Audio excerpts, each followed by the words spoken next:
Welcome, everybody, to the very first episode of the super creatively named Peter and Nick Football Podcast. I'm Peter. And I'm Nick. He played football. I like football. Let's talk about this game. Let's talk football. We're going to start.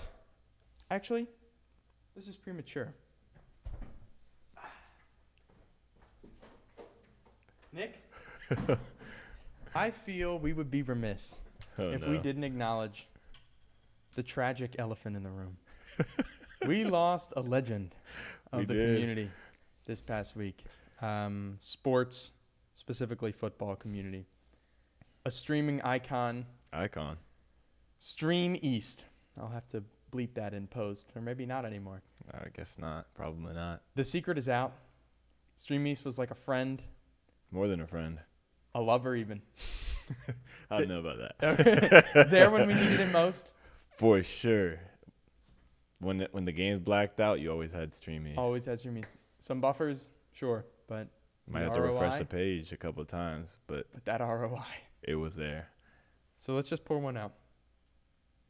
Stream East, we salute you. Let's get into these games. Let's get into it. The 1 o'clock kickoff, Tampa Bay at Atlanta. Tampa Bay comes into this game 2.5-point road favorites.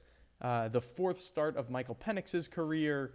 Had some ups and downs, 1 and 2 as a starter last year. Nick, what are your thoughts? I think Penix is a stud. I think he'll really come out and play this year. But I think that Baker is really going to show who's the vet here. And I think that it takes time for the offenses to warm up, and you're going to kind of see that theme throughout most of my picks, that defenses win championships. But neither team has an outstanding defense, but I think ATL's is a little worse. Yeah. I also think with Godwin out, that's not really that big of an issue. I think Egbuka from Ohio State, I think he's really a stud. I think he's going to come in. I think he was, the all-time leading receiver at Ohio State. Very quietly. Very quietly. I mean, all those guys, and then Buka falls to whatever it was, pick 22. Yeah. So I think Baker's going to just go right where he was at the end of last season. I got Tampa Bay winning this one. What do you think? Yeah, I mean, I'm with you. I think you hit all the points right there. The Falcons were a horrible pass defense last year, bottom 5 in pretty much every metric, and there are 2 rookies starting there now. Yeah. So it's kind of 2 ways to look at it. You could say, well, they couldn't be worse than last year, right? Maybe the rookies will come in and play better. Yeah. But a rookie slot corner, that's a hard position to come in and play. Where Billy Bowman, he's going to be matched up with Egbuka. I just feel like Baker is going to pick them apart and make quick work of them. Yeah, and I mean, Atlanta picked up some young pass rushing talent in the draft. They got the 2 edge guys from Tennessee and Georgia, but I think they'll I think at least one. I think the Pierce from Tennessee, I think he's a stud. I think he'll ball out. I'm not, but maybe not super sure. early on. Yeah, I mean, he's a developmental guy. It might take a while to put that. I think he's got a lot of raw athleticism. I remember watching him play against Virginia in college, and he was just his speed is real. But I think that it'll just take some time to kind of refine the game at the pro level. Yeah, I mean, pass rusher, it's hard to come in from day one. One player who did not find that hard was Myles Garrett. He goes to Cincinnati, or actually hosts the Cincinnati Bengals. Yeah. Historically, Cleveland has, interestingly, been Cincinnati's big brother. I mean, they've given, even through the Joe Burrow era, they've given the Bengals tons of work, kind of punched above their weight many years. But this is one where I think everyone's kind of on board with the Bengals. We'll see what you say. But, I mean, 5.5-point favorites on the road. What are your thoughts going into this one? I think it's safe to say that I've got Cincinnati here. I think that Joe Burrow is definitely going to take this one home. I think it will be more high scoring than people think. I think that Joe Flacco is a rock star. He's done it year after year, and he's always kind of surpassed expectations there. But I think that both defenses are going to really struggle, and I think I got Cincinnati here, winning in a shootout. What about you? Yeah, what's your score for that one? I think if I had to pick a score, I would say 35-31 Cincinnati. What about you? Yeah, I mean, I'm with you, right? I don't think you need to go too far into it. The Browns are going to be one of the worst teams in football this season. Flacco, they got rid of him because he was too good. He was too much of a threat to Watson. They bring him back in. He offers stability, and he's facing a young Bengals defense that is projected to be very poor this season. But yeah, I just don't think they're going to be able to keep pace, even with the Browns defense that is solid. Maybe not a total shootout, but I think Cincinnati takes this one 27-17. Yeah, no, I can see that. I think that it definitely is going to hurt not having had the full defense ready to go. I mean, blanking on the name right now. Hendrickson. Taking so long to get going. I think holdouts just have always, like, had negative repercussions at the beginning of the year, so I think that's definitely going to hurt them. And I don't think they've just gotten enough pieces to put anything competent on defense realistically. So it's just going to be a game of offensive stars like it's always been the last couple of years. Yeah. The Miami Dolphins have a lot of offensive stars. Yeah. Maybe they didn't put it together so much last season, Tua in and out of the lineup with concussions, but they travel to Indianapolis. Indianapolis home favorites. 1.5-point favorites. It surprises me. I mean, I know a lot's been made about, McDaniels maybe being on the hot seat, but I mean, we're talking about Daniel Jones here. What are your thoughts? I think Daniel Jones is more competent than people give him credit. But I think that this just team in general is pretty shaky. I think that it's more than just Jones. I think that he doesn't have the weapons he needs. I do think that Tyler Warren is a stud as well. I think he will come out and do his thing, and they need to feed him the ball as much as possible. I think that historically they've had a very strong offensive line, but that hasn't been quite the case recently. And so I think they're not going to get the job done. Now, the real question is, Peter, can Tua stay on his feet? I know. I mean, that is the question, right? Because when he was out there, I mean, the Dolphins, they weren't necessarily putting up so many points, but they were still a fairly efficient offense in 2024. But, yeah, that's the question. The good thing when you kind of project it this season is that the Colts don't have a premier pass rush, at least out on the edge. I mean, DeForest Buckner year after year is a stud, and they've made some investments out there, whether it's Laiatu Latu in the first round last year. They go and get JTT, who I really liked and I thought was underrated, kind of lost on that Buckeye defense. But are they going to harass Tua the way, teams have that he's gotten hurt against? I don't think so. I do not buy the Mike McDaniel sudden, macho reinvention of himself. I think you kind of are who you are if you figure out in year 3 that as a coach you need to hold your players accountable. You probably should know that, right? And I don't know that the players who have been there are going to just suddenly adopt this hard-nosed philosophy. But the Dolphins' offense, I mean, come on, Waddle, Hill, Achane, his status is questionable, but that kind of star power is going to put up some points. And then they have really high upside on that defensive line with Phillips and Chubb and Robinson. I mean, they could get after Jones, and Jones is, his pocket presence is very lackluster, historically speaking. It's not as bad as Anthony Richardson in the preseason. That is true. Yeah, he's not going to get teed off on, hopefully, with unblocked rushers. But he'll be close. I mean, that was kind of the criticism of him throughout his time in New York. So I have Miami pulling this out. A little bit more of a, low-scoring game, 24-20. Yeah, I think that Miami is going to beat them pretty sound. I think the offense on the Colts is really going to struggle. I think it's going to be like 21-10. Maybe even worse than that. But I got the Colts getting beat pretty sound. Yeah. Moving on, Patriots hosting the Raiders. The Patriots are 2.5-point favorites, and I'll just turn it over to you. I mean, what do you think about this one? I think that there's going to be a little bit of a surprise on this one. I think that the Raiders are going to surprise some people this year. I really like the Geno Smith signing. I think that there's a lot of people that don't really like Geno Smith, but I think he's a solid, stable quarterback for that program. And I think that Ashton Genty is a star. I think that he's going to be a difference maker for that program. They don't have great weapons, but I do think Brock Bowers is a weapon, Yeah. and I think he is that number one tight end in the NFL. It's going to have to be the Bowers show. It will be the Bowers show. Amari Cooper was literally the Homer Simpson meme, walking into the facility last week and leaving today. Yeah. He took one look at the Raiders and retired. Yeah. Jacoby Myers requests a trade, so he's going to be out there kind of, I don't know, irritated, right? Like, who's going to be playing receiver for this team? I think it's going to be Brock Bowers. I think they're going to be living in 12 personnel, 22 personnel, get big bodies on the field, run the football with Genty, go play action, and let Geno kind of cook from a clean pocket is the hope. I'm skeptical because I don't know that their offensive line is going to be good enough.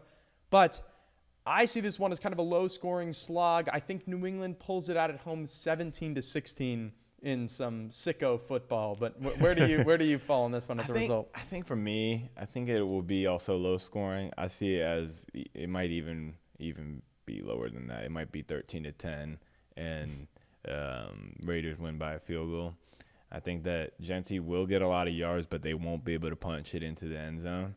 And I think that everybody's going to be reminded of why Brock Bowers is the number one tight end in the NFL. I do think on the defensive side, Max Crosby will continue to dominate. I think that he will get I got him getting 2 sacks this game. I think that he will surprise some people. And then offensively for the Patriots, I think that Travion Henderson, he's a star. I think he will touch the ball a lot. I think that the receivers on the Patriots are old, and I don't think that they are very, very good. Yeah. And so the ball's going to have to be force-fed, just like with the Raiders, through the running back. And his stock couldn't be higher right now. I know. I got him on my fantasy. So it's a great pick. Speaking of great picks, how about Jonas Sanker in the 3rd round by the New Orleans Saints? Your brother. Yeah. Facing off against Kyler Murray. That's got to be kind of exciting. Take me in, right? This could be a football perspective or a brotherly perspective. What are you thinking about this game? Yeah, I mean, we're going to be down at the game, Pete and I, so super excited to go down there and get to watch this in person. But I think that it's tricky. I think that the Cardinals will win this one. I do think that both teams aren't going to have the best season in the world. I do think the Cardinals will be slightly better. I think Marvin Harrison will take a step forward. I think he's had a great offseason. I think he looks bigger, stronger, faster, and ready to go. And then if Kyler Murray can stay healthy, he's a great quarterback. I mean, he can throw on the run. He can move around in the pocket and outside the pocket. But I do think that both defenses aren't super, super great either. I think it might be just some messy football, and New Orleans is not going to start the season off on the right foot at home. But what do you think? Yeah, I mean, a 6.5-point spread in the Superdome. I mean, that's kind of hard to stomach for Saints fans who remember when that was one of the toughest places to play. And all it takes is a spark, but the drafting of Shug was not terribly well received by the fan base. We'll see what that offense can muster. I'm a little bit more optimistic about New Orleans' defense in general, that offensive line, but they are so far from really being a competitive team, at least this season, based on quarterback play alone. I look at the Cardinals. They're kind of the analytics darling this season, right? They've historically just had these kind of inexplicable collapses at the end of seasons. And so we finish every season and we say, man, the Cardinals are primed for positive regression, right? If they could just win half of these one-score games, whatever it is, I don't think you have to worry about it in this game so much. It's more going to be those division games that really makes a difference.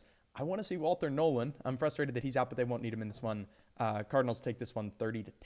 Yeah. And, I mean, speaking on the offensive line, I do think that the Saints did a great job drafting Banks from Texas. I think he's going to be one of the premier tackles for a long time. I think he had a great preseason and showed just how good he is. I think that he'll be the protector for whoever is at quarterback, whether it be Rattler, Shuck, or someone else at some point. I do think that Shuck really struggled. I think that the New Orleans Saints wanted Shuck to be the guy, but I do think that they made the right decision and Rattler is the better quarterback. Moving on, the Jets felt like Justin Fields was the better quarterback. They flew Aaron Rodgers across the country to tell him that they didn't want him.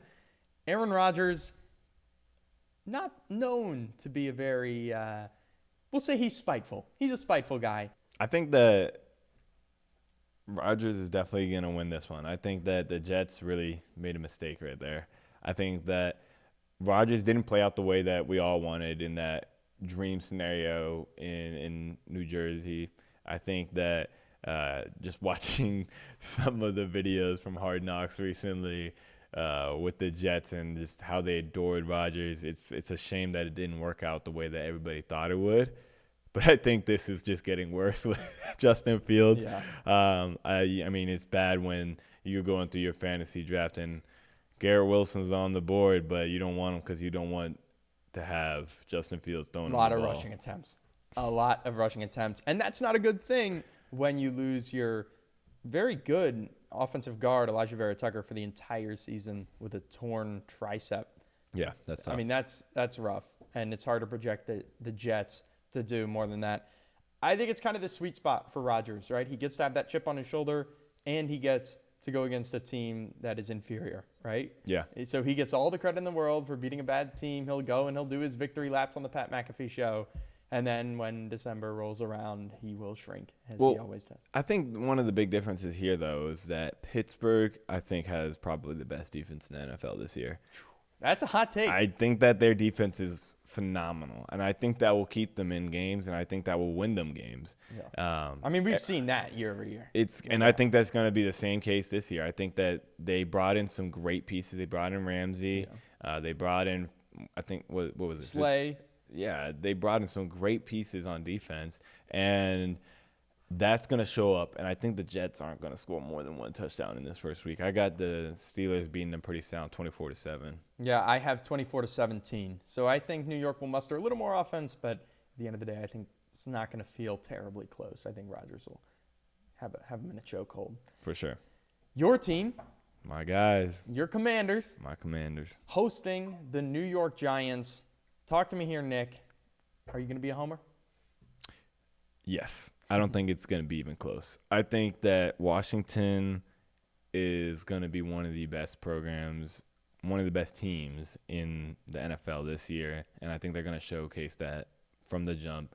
I think the Giants are going to try to figure out what their identity is offensively. They've got some young quarterbacks, and I think Dart's going to come in. I think he will make some rookie mistakes. I think he's going to turn the ball over, and Washington's going to take advantage. I really like what the Commanders did in the draft, picking up Amos in the second round. I think he's going to be a star. I think he's going to surprise some people. And then I think offensively, there are not going to be any hiccups from McLaurin's absence. I think that it's actually going to be a net positive in the sense that I think Debo's going to be a stud as well. I think Deebo Samuel's getting that extra time and extra reps in while McLaurin was out is really going to help that offense take the next step. Yeah, I mean, the Giants are kind of a frustrating team because you look at certain pieces. That defensive line, to me, stands out as the best in the NFL. Certainly the best pass rushing defensive line in the NFL. Yeah, absolutely. Malik Nabers, I think he had a great rookie season, don't realize how good he is just because of how much pressure was on him last season. Yeah. He really needs someone else on that offense to take the pressure off of him. Who scares you on the Giants outside of Nabers? If you divert that attention to him, is it Wan'Dale Robinson? Is Nobody. it Darius Slayton? I mean, Theo Johnson? Like, for how bad the Giants' weapons have been, they've sure kept the crew together for a long time. I just want to see some fresh faces in that receiving room. We haven't seen it, and I think that this is just a convincing Washington victory. A little closer, I mean, maybe 27-20, but I think Washington is just a better team and just so much more well-rounded. I got Washington beating them by a good amount. I think it's going to be a 35-14, and that 14, most of that's going to come in garbage time. I think that you will see, like you said, the Giants' defensive line really show out, but I think Daniels is so elusive that it'll be able to counter a lot of those pass rushes, and you'll just be reminded of why Jaden Daniels is in contention for MVP. two players who are a ways away from MVP, maybe had MVP hopes, 2 first-round picks going against each other. Trevor Lawrence and Bryce Young both have disappointed up until this point, but a little bit of hope with each of these teams. Young finished strong last season. Lawrence comes in with a new head coach, the most exciting, interesting player in football in Travis Hunter. I mean, where do you come down on this game? You think this one's going to be close? I think it will be close, and I think both of these teams are going in the right direction. I think that Bryce Young is finally starting to take ownership of this team. I think that he's really getting his footing in the NFL, which is important. I mean, it takes time. People expect rookies to perform right away, and that's just not how it works. You need to give them the chance to fail and to get better and to show that you have their back. And I think he started to see that happen last year at the end of the year. And now they brought in a weapon with Ted McMillan, somebody that will be a wide receiver 1 for him. And then for the Jaguars, I mean, it's been the same story over and over with Trevor Lawrence. He was probably the best quarterback of all time in college, but it hasn't translated. And so the Jaguars made a big move and went up and got Travis. So I think that he'll be a big part of the offense. But I think that the part that people forget about the most is Brian Thomas Jr. Yeah. He's a stud. He is. But I think I got the Jaguars slightly winning this one just because they're home. I think it will be a good game, though. What do you think? Yeah, I feel like Jacksonville is just a far more complete team. I think everyone's kind of overblown some of the Bryce optimism out of the water. It was good. It was better. That is undeniable. But you look at the quality of those opponents, it doesn't jump out. He caught some injured teams late in the season, and it's awesome to see him play with confidence, but playing with confidence and beating good teams, there's a big space in between that level of performance. The Jaguars, I believe in Liam Cohen. I think what he's going to do is a great fit for their offense. The weakness of that team is arguably the offensive line. What Cohen does in the screen game to kind of mitigate some of that pressure, get Lawrence out of the drop-back pass game, at least the traditional one that's kind of given him some trouble, get him in rhythm, just let him use his arm, I think is a great fit. I love what Hunter's going to do for BTJ in kind of that intermediate area of the field, right? Maybe some contested catches and let BTJ take the top off of it. I am higher on the Jaguars this year than I am Carolina. Jacksonville's defense is not good, though, and so I see Carolina scoring 22 points. I see Jacksonville covering that spread and scoring 27. Yeah, I mean, I think it's going to be pretty much the same. I think it's going to be really close. I think I could see it 31-28, but I do think to your point, I think Liam Cohen will definitely is a great fit for this program. The way he helped Bucky Irving with the Bucs, I think that they have the perfect backs for that with ETN, Bigsby, and the guy, Tootin out of Tech. Do a lot of the Bucky things. Exactly. And then I do think that De'Ami Brown was a great pickup for the Jags at receiver. I think that late last year he started to catch stride. It's been a couple of years in the NFL where he hasn't really done much, but late last year he was a difference maker, especially in the playoffs. Came to play against the Lions, and I think that they will utilize him well. And so that's 3 solid receivers for them. I'm curious to see how much Hunter gets used on defense. I don't think he'll be used much, but I think that's a good thing for them. Yeah, I know. I mean, that's going to be one where, like, he might get lost in the 1 o'clock window, but worth turning on the film after just to see how he's utilized because he's going to make some splash plays. Yeah, of course. The Denver Broncos defense made a lot of splash plays. They won some games on their own for this team last season. They host another number 1 overall pick, Cam Ward. He goes to Denver to make his NFL debut. Nick, what are your thoughts? I think Tennessee got themselves their quarterback of the future. I think that they got the guy that they want. I see where this is going. With Cam Ward.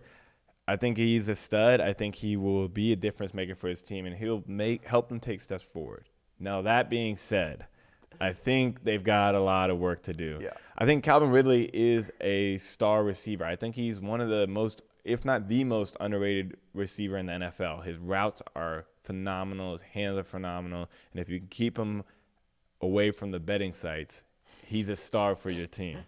But that Denver defense is even better. Yeah. And I think that Patrick Surtain against Ridley is a good matchup, but there's no one else to get the ball to. They've got no running backs. They've got, nothing else going in their favor. And I think that Tennessee might put up 7 on the board. I think this is a bloodbath, trial by fire, really whatever, proverbial violent statement you want. I think this is going to be kind of a miserable outing for the Titans.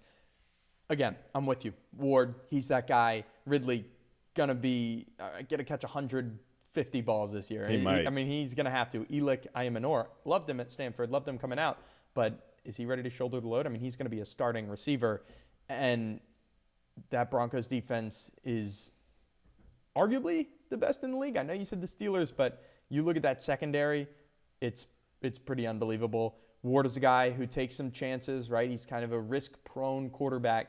This is going to be a learning experience, right? You can't fit that ball into that hole shot with Pat Surtain sitting in the flat. You can't do that like you could do it at Miami.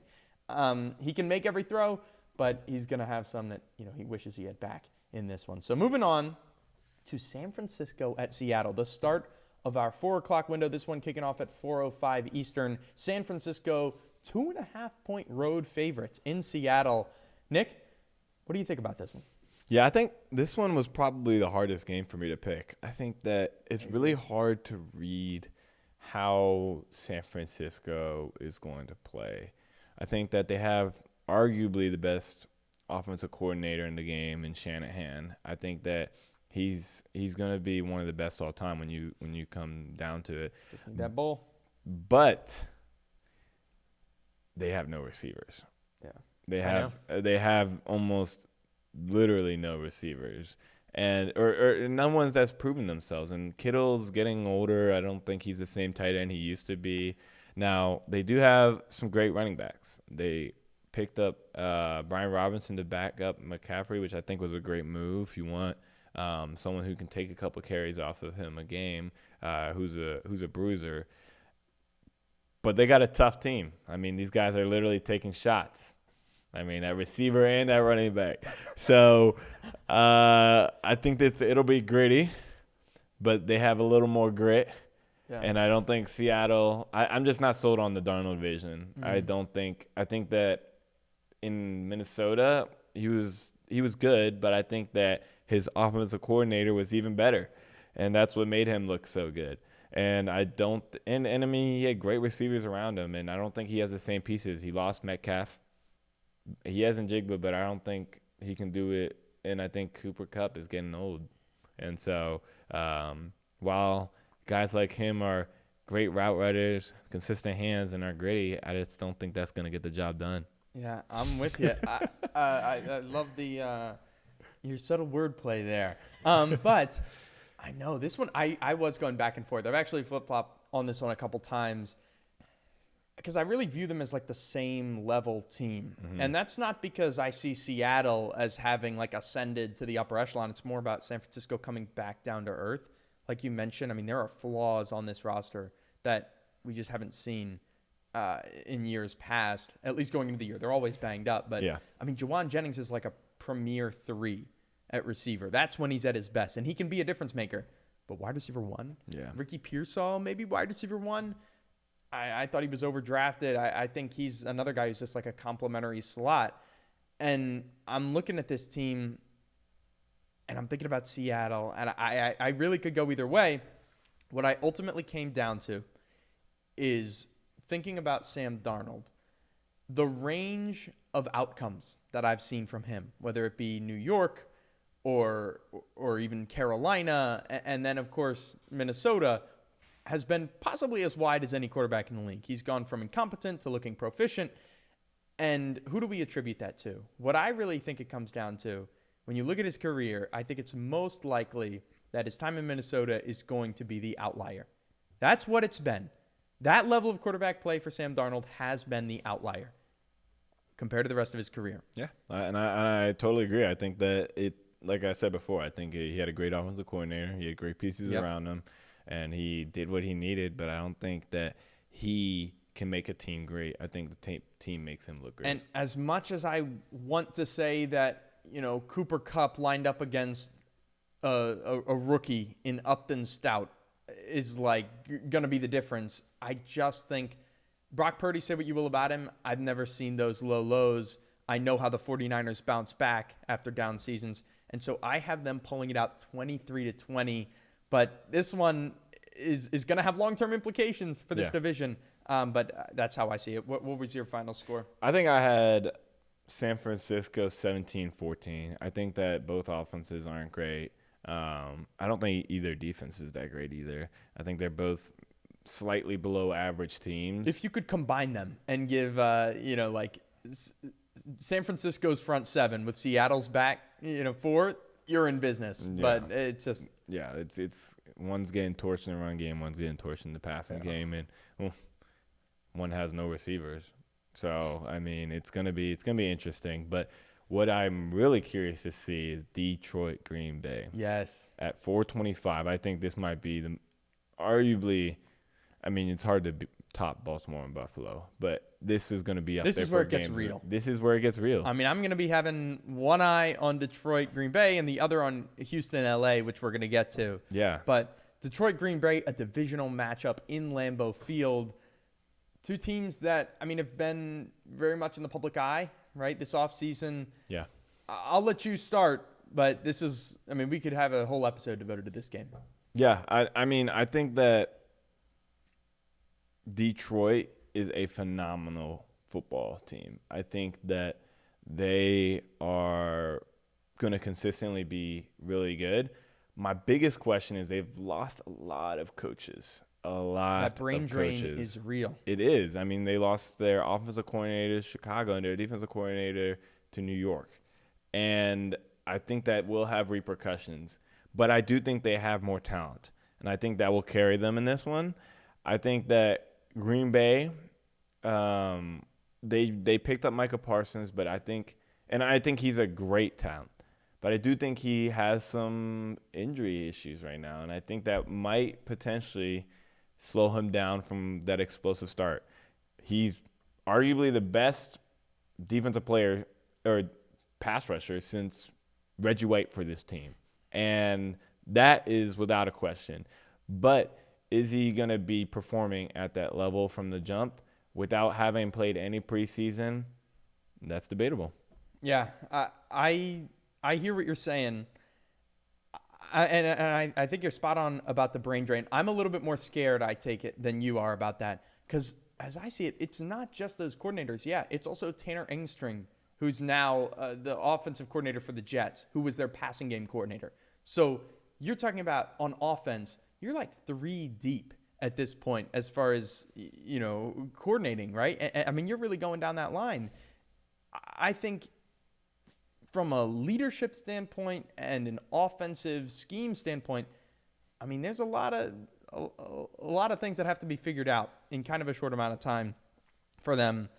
And I look at this Packers team now, and I see that Micah Parsons trade is kind of the cherry on top. My 2 biggest concerns were star power on defense and receivers. And they go out and they get Matthew Golden, who is my wide receiver 1 in this past draft class. That's a crazy take. That's my take. And they go get Michael Parsons. Yeah. For me, that's done, right? Those were my concerns, right?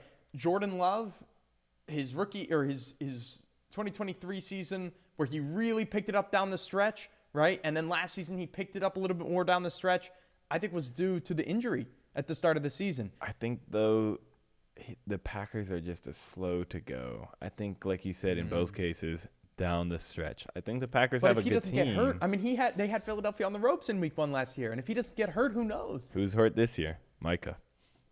They always have injuries. Micah's not really hurt. Micah's got a pay-me injury. I don't know. I think people are underestimating some of these things, but I do think he might not be in football shape, but he's also kind of an alien, right? I think he will perform okay, but I just don't trust the Packers to start the season. Give me 10 nasty pass rush snaps, and we're good. Right? Go out there, go get Jared Goff. But yeah, between the brain drain, playing at home, you throw enough shit at the wall at receiver, something's gonna stick. I think if Watson is healthy, whatever it is, I really look at this Packers team, and we might talk about it as we get more into the year. I think they could be poised for a Lombardi type run with this Parsons trade, and I got them winning this one 30-24. I got Detroit winning 31-28. I think it will be a good game, but I got Detroit on top here. Is that our first disagreement? I think so. Wow, we've been so consensus. Well, I'm curious to see what this next one is for you. Houston and LA. Houston traveling to the Rams. That defense on turf is scary. Where do you come down on this thing? Yeah, I think like the game before, this one was one of the trickier ones for me. I agree. I think that these 425 games are not easy. Houston, I like the talent that they have. I think they have some great players. I think they have some explosive players. I really love Will Anderson. I think he's a stud. I think that Nico Collins in this passing system with C.J. Stroud and the new rookie they got from, what was it, Iowa State? They got two of them from Iowa State. They got Higgins and Knoll, who I think are both going to contribute. I think Higgins is a stud. Yep. But Nico Collins light, basically. And Knoll is like Christian Kirk light. Yeah. I mean, and I think that was a great move picking up Nick Chubb. I think that was a quiet, sneaky, good move this offseason, especially given that Joe Mixon's hurt. Yep. But they did lose Laramie Tunsil, and I think that Laramie Tunsil was one of the best offensive tackles in the game last year, and people forget how good he is, and they also forget how important left tackle is. So I think that L.A. was going to get after the Houston Texans in the pass rush, and there's going to be a lot of turnovers this game. I think it might get a little messy, but I think there will also be some big plays. I think that both teams have some explosive playmakers, and I think Kyron Williams is going to come out with 120 yards rushing. I think he's going to run all over this Texans defense. But I think I got to go with Houston on top. 24-21, Houston comes out on top. How about you? Matthew Stafford, Devontae Adams, Puka Nacua. I think that's enough. I mean, a healthy Stafford with those receivers, I think is just so hard to beat, especially in a clean environment like this. I'm thinking about the Texans, and I think I don't think we totally gave them enough credit, and maybe D'Amico Ryans enough credit for the season that they had last year, going and winning a playoff game with arguably the worst offensive line in football. It's a sophomore slump for C.J. Stroud. Did you see who was blocking for him? Right? I mean, I'm not saying I would do better. Take a look at me. But I couldn't have done worse. I couldn't have done worse. And so I really give them credit. I think Tunsil might have been kind of an attitude departure, right? Like maybe he wasn't totally bought in. But I still feel like Cam Robinson's a downgrade. And what scares me for the Texans is Kobe Turner and Jared Verse. Yeah. That's an area of strength for the Rams, an area of weakness for the Texans. And I think this game is going to be so much fun to watch. I mean, if it turns into just Stroud and Stafford going band for band, like who can make the crazier trick shot throw, that's going to be awesome. But for me, I go star power on the Rams offense and that major advantage on the defensive line for the Rams. And so I got them pulling it out 27-25 at home. 27-25. Okay. It gets personal here, Nick.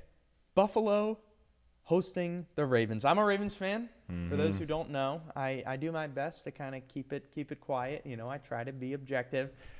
And yet my soul left my body, Nick, when Mark Andrews dropped that pass. This is almost an identical script to the Ravens' 2024 season opener against the Chiefs, having lost to the Chiefs in the playoffs. They get to go on the road and avenge their loss when it doesn't matter nearly as much. Where do you come down on this one? I think this one is going to be an entertaining game. I think that Lamar is going to come out and do his thing, calm, cool, collected, and help the Ravens really get off to a great start. I do think that being in Buffalo is an advantage, but it's September. It is. It's not that cold yet. It's not that cold yet, and I think Baltimore is going to go up there and do their thing. I think that Derrick Henry is going to be the same Derrick Henry he's been year after year, and he's going to pound the rock. He's got fresh legs. All these running backs got fresh legs, and they're going to pound the rock down in Buffalo. But Buffalo, they've got some solid pieces at receiver. I'm curious to see if Keon Coleman can make a jump. I don't believe he will.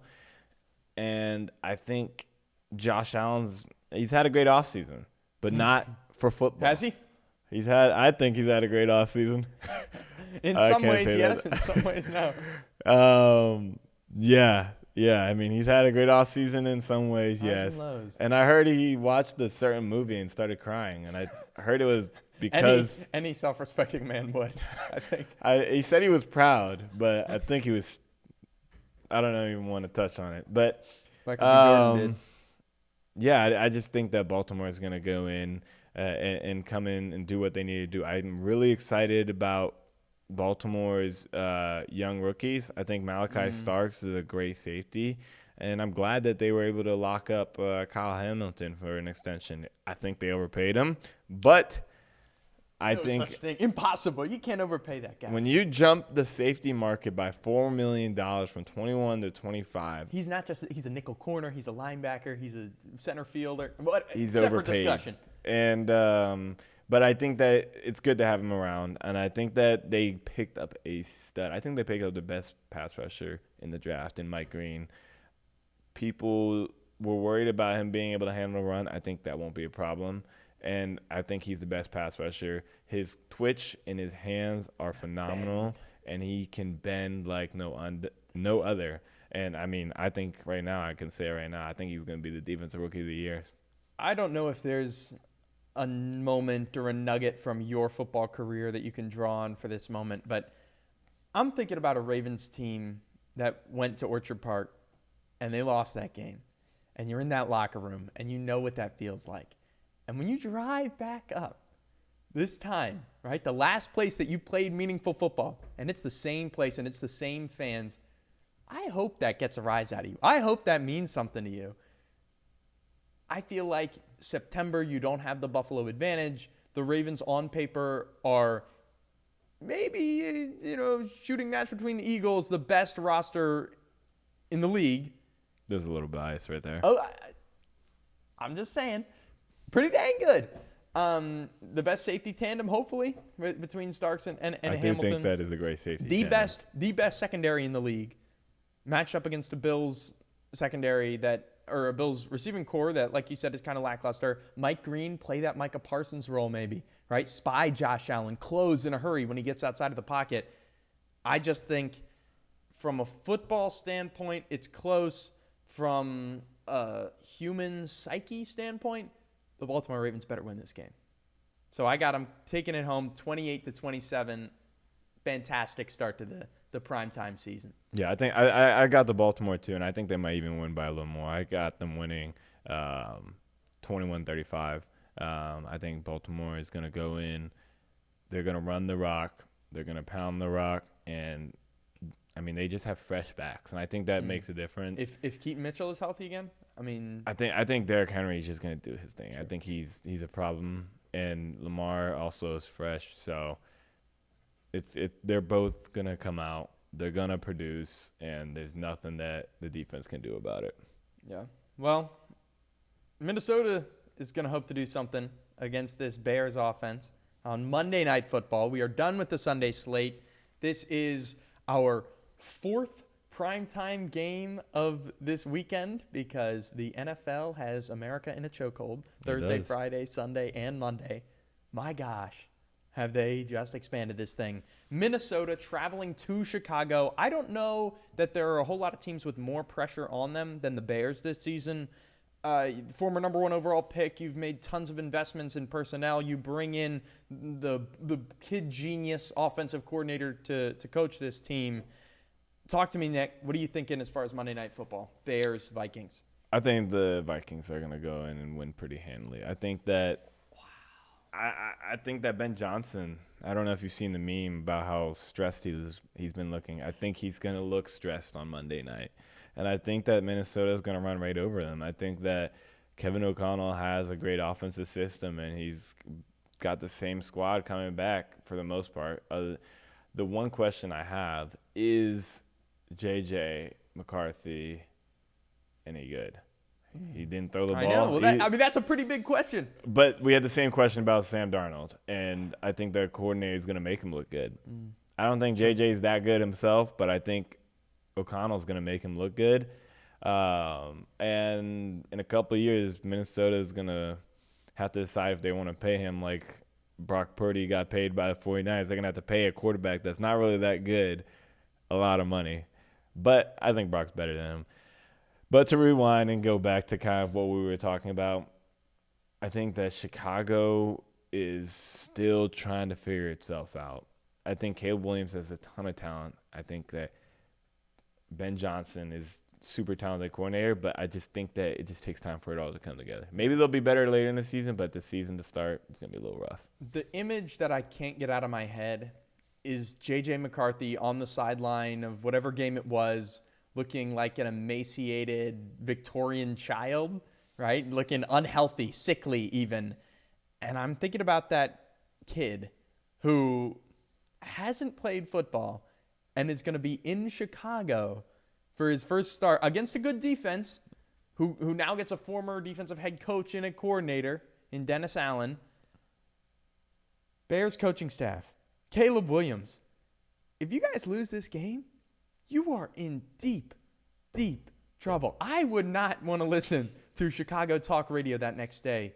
You cannot lose this game to a Vikings team that is essentially starting a rookie after Caleb had a total trial by fire rookie season. Like, it was lots of lows, but at least he got the reps. Like, if J.J. McCarthy comes in there with no live reps and sticks it to you at home, I don't want to say the season's a wrap, but that is a horrible start to the Ben Johnson era. So I think you got to be careful, though. I think you there's a big difference mentally, and quarterback's one of the most important positions mentally to have that time to develop.